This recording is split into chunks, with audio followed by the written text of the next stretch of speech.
Boa tarde, mais uma vez estamos presentes aqui na loja de redes, mas com o intuito de trazer uma palavra do Senhor. E esta palavra do Senhor, ela está no livro de Romanos, que nós estamos tecendo agora, né? Estamos vendo os acontecimentos de Romanos, e nós queremos ver aqui em Romanos 10, aleluia, de 1 a 21. É claro que a gente não vai esmiuçar todos os versículos, né? Mas realmente aqueles que estão mais visíveis, mais que dê para nós abordarmos de fato nesta tarde. Então eu quero falar aqui sobre a questão da rejeição dos judeus, né? Que eles fizeram. Os judeus rejeitam a justiça de Deus. Esse é o nosso viés, né?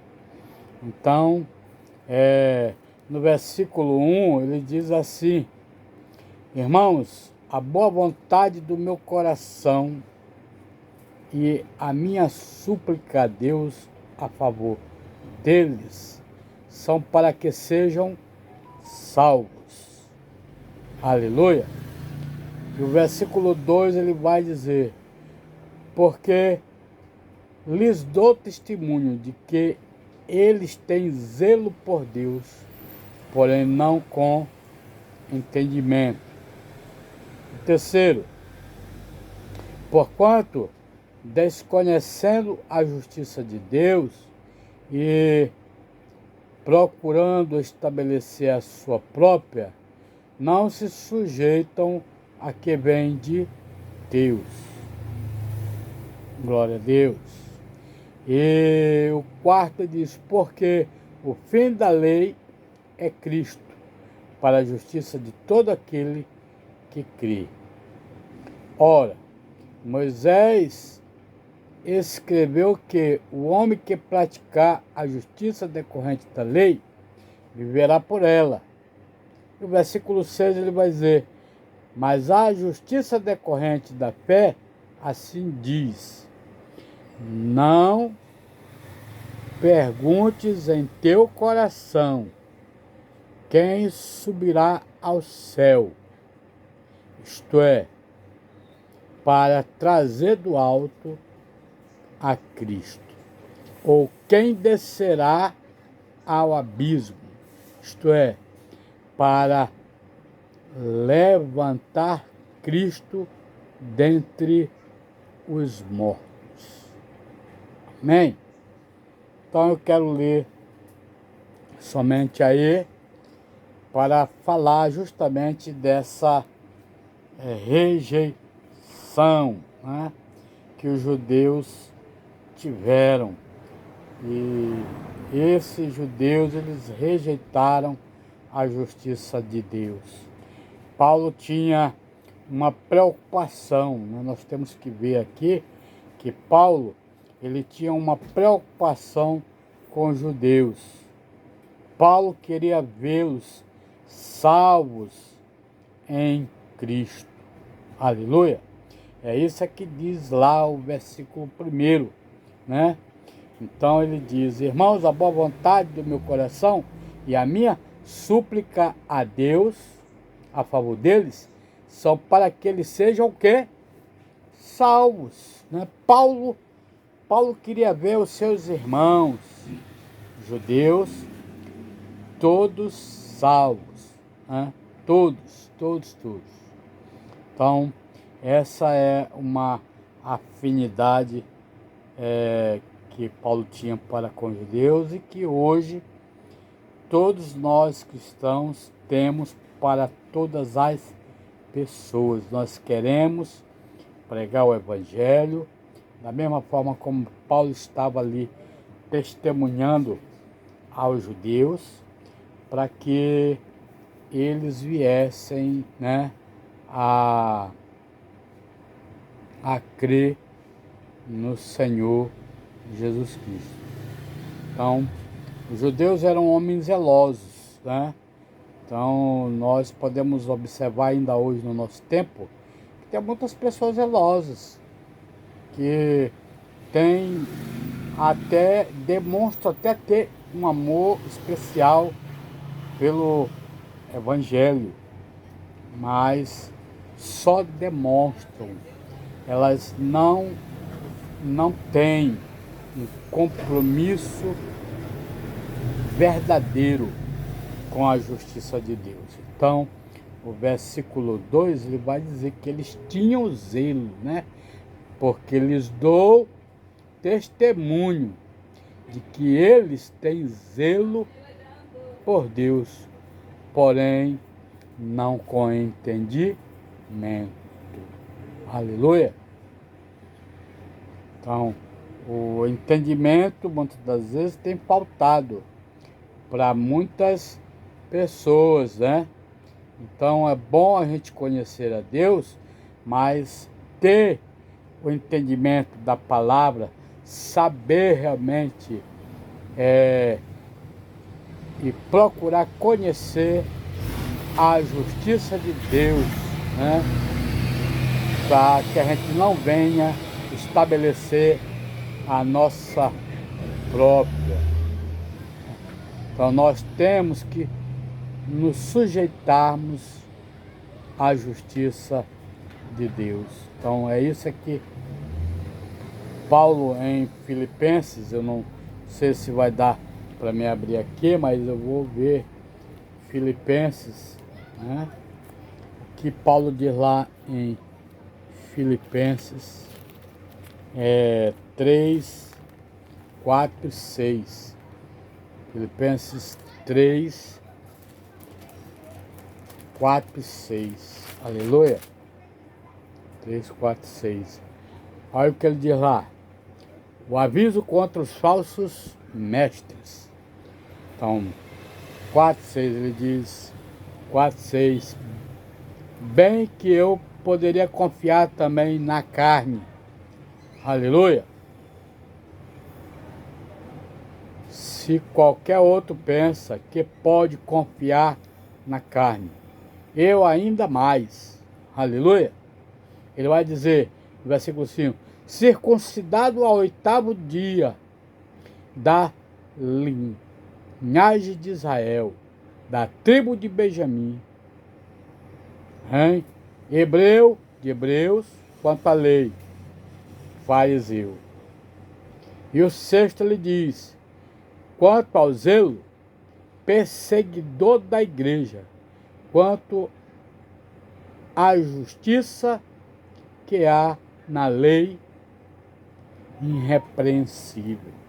Então, este era o que Paulo estava tentando mostrar, né? Que Paulo traz um aviso, né, contra os falsos mestres. Paulo foi um perseguidor, né, da igreja, segundo suas palavras no versículo 6. Quanto ao zelo, perseguidor da igreja. Quanto à justiça que há na lei, irrepreensível. Aleluia. Então, esses são os argumentos de Paulo. Paulo também argumentou em Filipenses 3, de 7 a 11. Ele vai dizer o seguinte, 3, 7 a 11. Mas o que para mim era lucro, isto considerei perda por causa de Cristo. Aleluia. O outro ele diz, sim, deveras considero tudo como perda, por causa da sublimidade do conhecimento de Cristo Jesus, meu Senhor, por amor do qual perdi todas as coisas e as considero como refúgio para ganhar a Cristo e ser achado nele, não tendo justiça própria que procede de lei, senão a que é mediante a fé em Cristo. A justiça que procede de Deus, baseada na fé. O 10.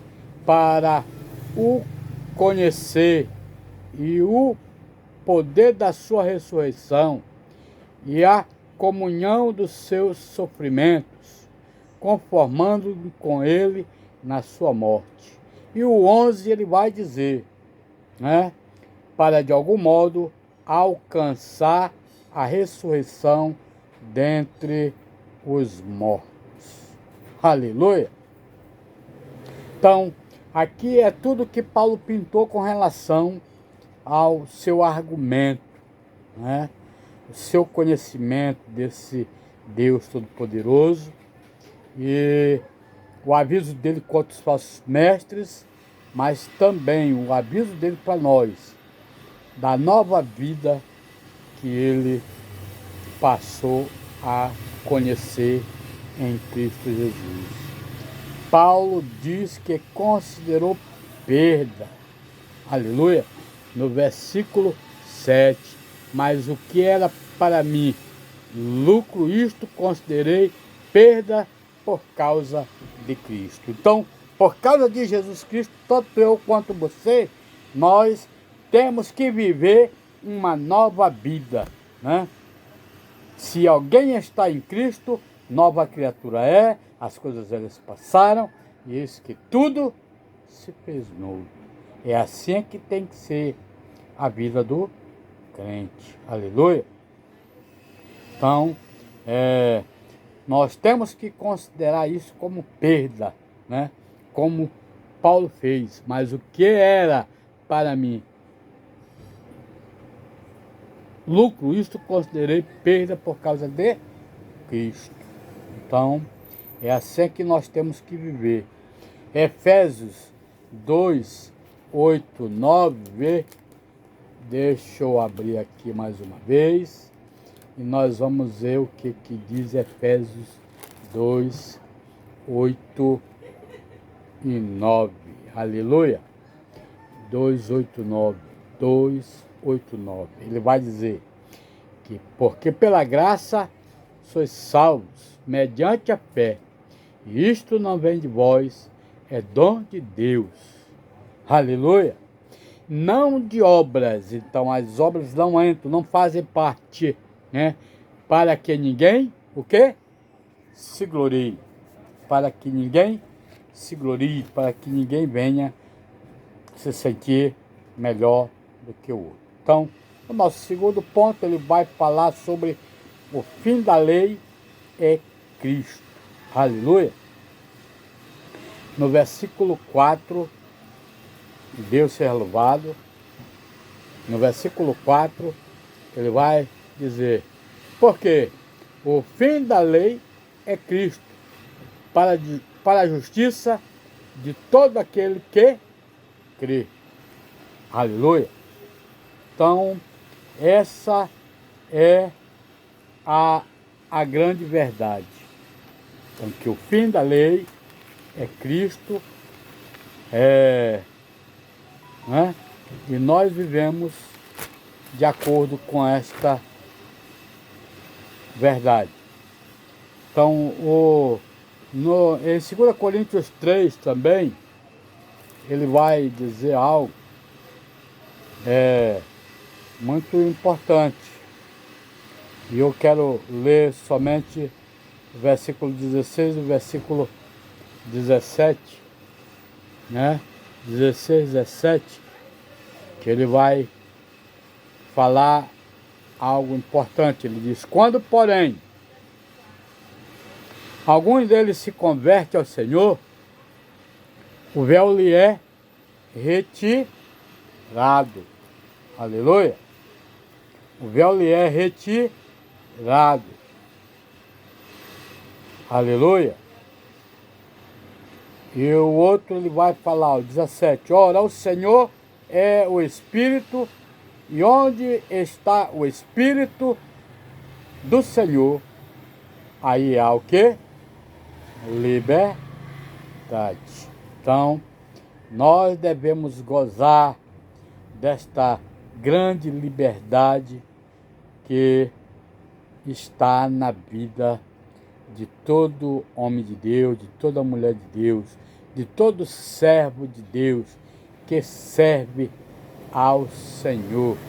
Então, o versículo 17, ele traz essa compreensão. Ele vai dizer: ora, o Senhor é o Espírito. E onde está o Espírito do Senhor, aí há o quê? Liberdade. Então, a liberdade, ela traz isto para nós, né? Então, nós somos de Cristo e devemos sempre fazer a vontade de Cristo nas nossas vidas. O terceiro ponto nosso, nós vamos fazer uma abordagem lá em Romanos 10, 9 e 13, ele vai dizer, ele vai mostrar para nós, né?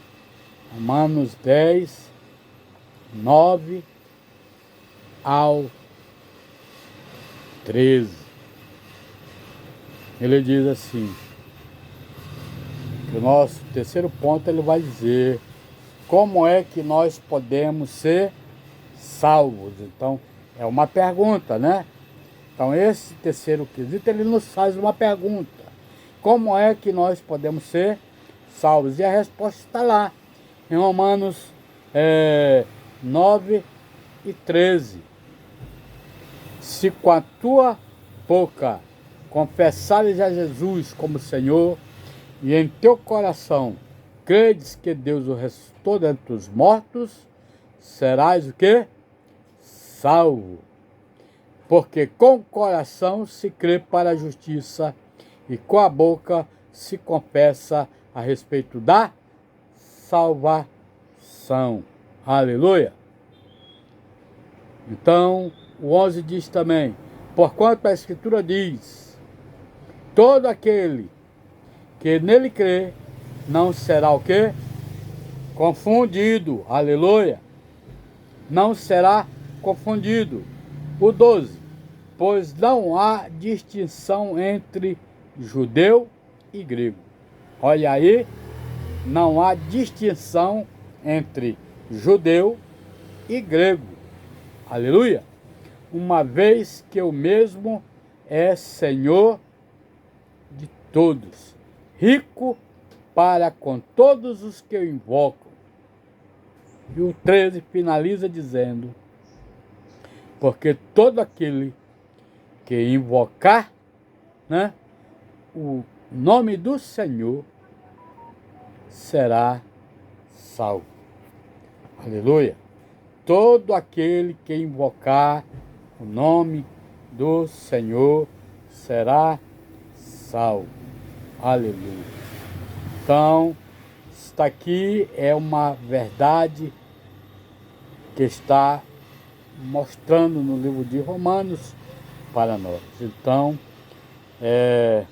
precisamos de pessoas que anunciem boas coisas, né? Boas coisas. E o anúncio dessas boas coisas, ela está repleta nestas palavras que nós falamos, que nós ditamos aqui.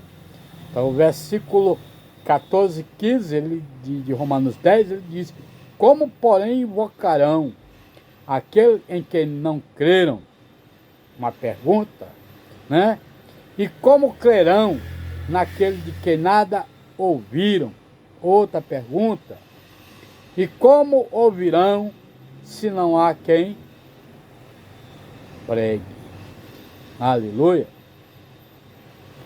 Então, o versículo 15, ele vai dizer, e como pregarão se não há enviados? Como está escrito, quão formoso são os pés dos que anunciam coisas boas. Aleluia. Então, amados, a palavra ela é pregada para nós entendermos, né? É o Espírito Santo é que faz a obra. A palavra mostra e o Espírito Santo vem e entra no coração e traz algo maravilhoso para nós. Então, que nós não sejamos como Israel, né? Que nós não sejamos como Israel, no versículo 28, quando Israel, porém, diz, todo dia, quanto a Israel, porém, diz, todo dia estendi as mãos a um povo rebelde e contradizente. Aleluia. Então, a palavra é pregada e nós temos que estar sempre atentos, né? Para podermos dar ênfase à palavra, para podermos acreditar na palavra do Senhor.